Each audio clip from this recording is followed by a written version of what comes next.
If there's anything in this world that really speaks to my inner nerd, then it's a gaming laptop. The idea of all that power and possibility compressed into a neat little machine is ridiculously appealing to me. At least 3 times in the past now, I've spent days researching for the ideal gaming laptop. However, like most people, I was constrained by my budget.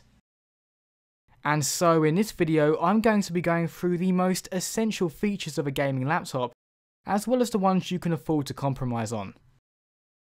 Anyone will tell you that the most essential feature of a good gaming laptop is the GPU, or Graphics Processing Unit. The GPU is what's in charge of handling the 3D graphics in a game, and therefore the better your GPU, the higher frame rates you'll see. Furthermore, with so many high-res textures in modern games, I would suggest looking for a card with at least 2GB of VRAM. Personally, I would also recommend using Nvidia. Not only have I found Nvidia cards to be very reliable, but they also come with many unique graphics options such as TXAA and HBAO+. I find TXAA in particular to be very useful and very effective. Another key area, although not as important, is the CPU, or Central Processing Unit.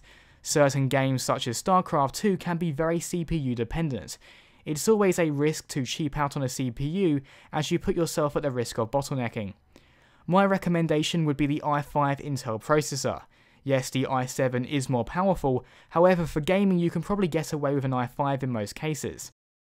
At the moment I would say that 8GB of RAM or random access memory is essential. However, it might be worth even going for 16GB if you're looking to future-proof. The hard drive on the other hand is something you can afford to compromise on. While SSD can make the general usage of a computer extremely zippy, it isn't essential for gaming.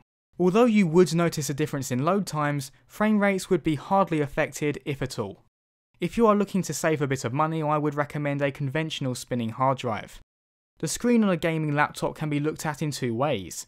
Firstly, I would recommend a screen that covers a large amount of the colour gamut, ideally 90 to 100%.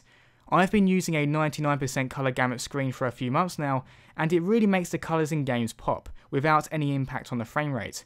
It's not essential exactly, but it is a really nice thing to have. When it comes to the resolution though, the numbers do not need to be that high. There's no sense in going for a 4K screen, where most games won't be able to play at that resolution without a huge impact on the frame rate. 1080p probably sounds like the ideal choice, but honestly on a 15-inch laptop screen, 900p still looks fine. Perhaps the most obvious area to save money on these days is the optical drive. With all modern games being downloadable through Steam or other clients, a physical disc reader just isn't necessary. Another thing you should definitely check out before purchasing is the fan noise. Most laptops are going to rev up the fans during intensive sessions, but some do tend to make more noise than others. Furthermore, to compensate for the heat that builds up beneath the keyboard, I often use a 360 controller. This choice isn't going to be for everyone, but I find it to be very comfortable.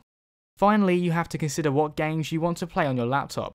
I'm assuming that most people already know what game they want to play, but if you're indecisive, I would recommend Diablo 3. It's a fun game that lends itself well to being played in short sessions. Also, the graphics are nice to look at, but not overly demanding. I would definitely say it's a good place to start. As always people, thanks very much for watching and see you next time.